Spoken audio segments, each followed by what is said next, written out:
देखिए उसके लिए क्या है, अपने को जीते जी मानना पड़ता है, अपने को मुर्दा बनाना पड़ता है। हमने तो अपना सर्वस्व ही त्याग दिया है, दुनिया है ये छोड़कर अपनी दूसरी दुनिया में अपना जीवन जी रहे हैं।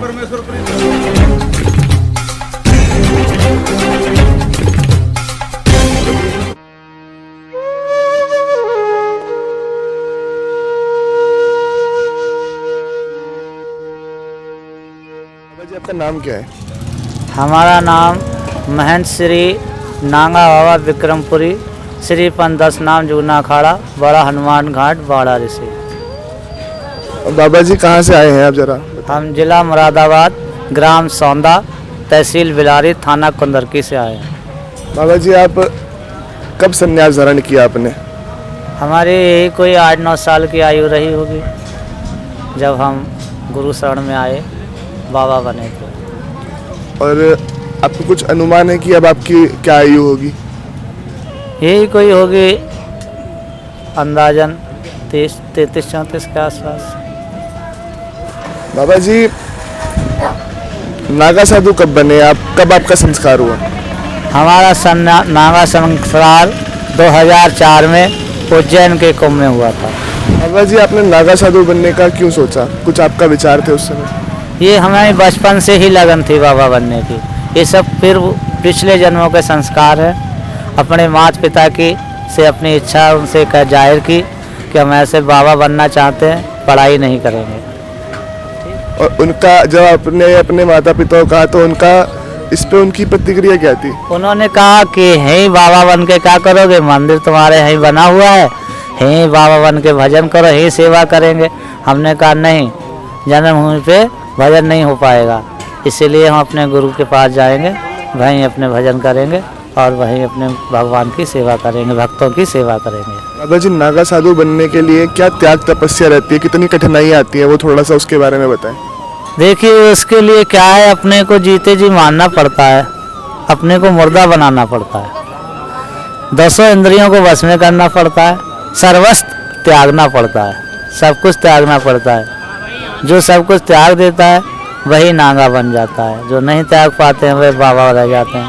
बाबा जी, एक हम देखते हैं कि नागा बाबा जो हैं सिर्फ कुंभ में आपके दर्शन होते हैं आप सबके, तो कहाँ से आते हैं, कहाँ जाते हैं, आज तक किसी को सही से पता नहीं चला है, तो कुछ आप उसके बारे में बताएं। देखिए सब अपने अपने स्थानों से आते हैं, अपने अपने स्थानों पर चले जाते हैं। ठीक, एक कुंभ में है क्या है, एक जगह एकत्रित हो जाते हैं, एक पर्व है, इस पर्व में हम सब लोग पूरे विश्व से आकर अपने अपने स्थानों से आकर एक जगह एकत्र होकर एक साथ स्नान करते हैं।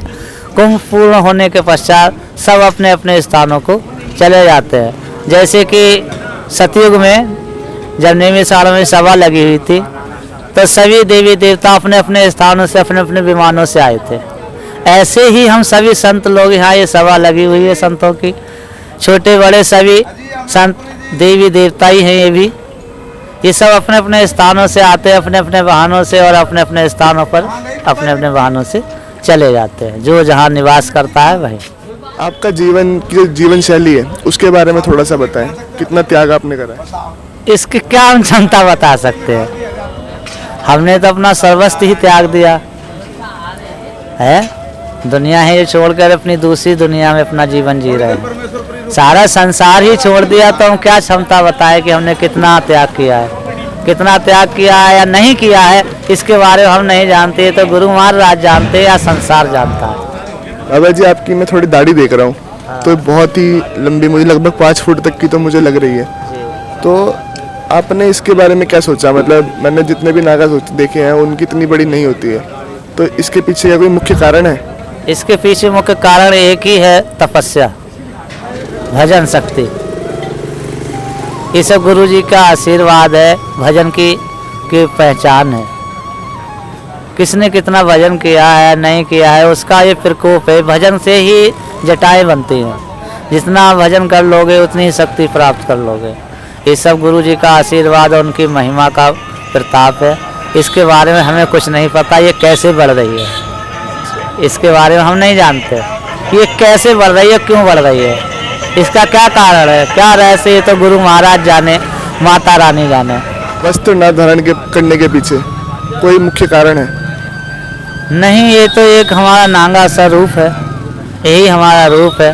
हम लोग वस्त्र धारण नहीं करते। एक बच्चा जन्म लेता है, वो कोई वस्त्र धारण नहीं करता है, ऐसे उसी वही रूप हमारा है।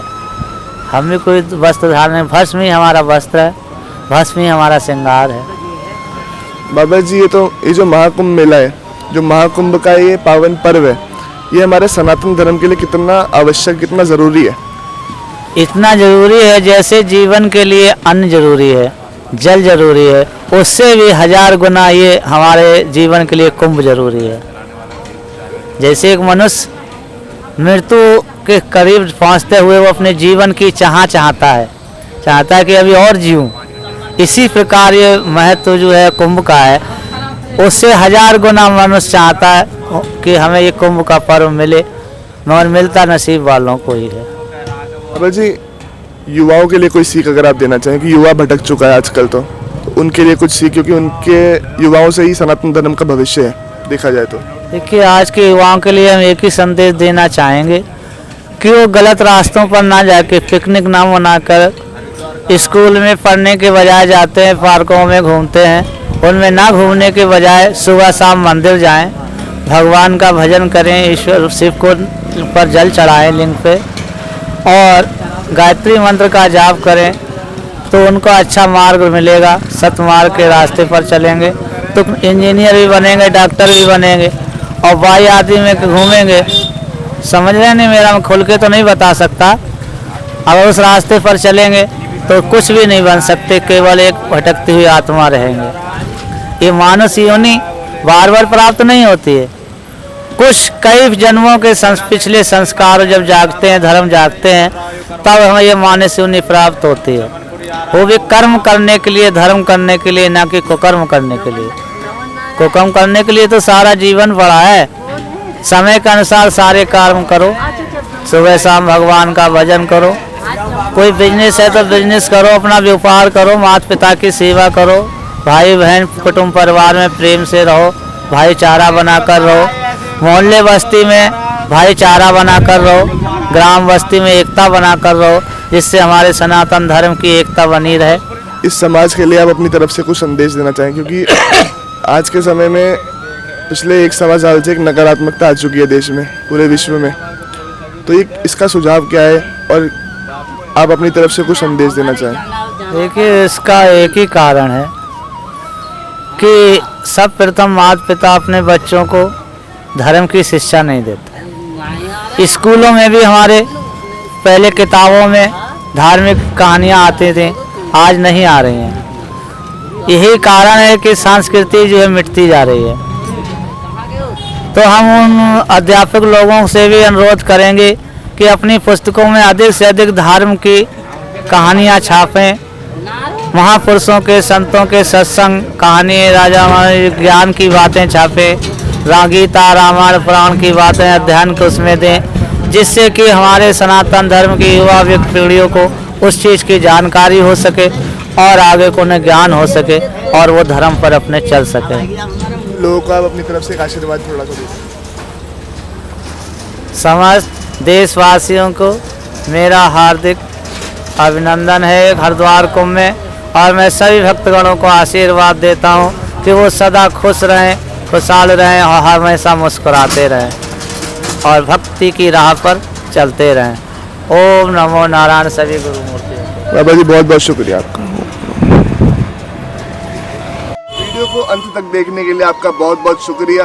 और अगर आप हरिद्वार महाकुंभ से जुड़ी और भी वीडियोस देखना चाहते हैं और भी नागा साधु संत महात्माओं के दर्शन करना चाहते हैं तो हमारे चैनल को सब्सक्राइब कर लें।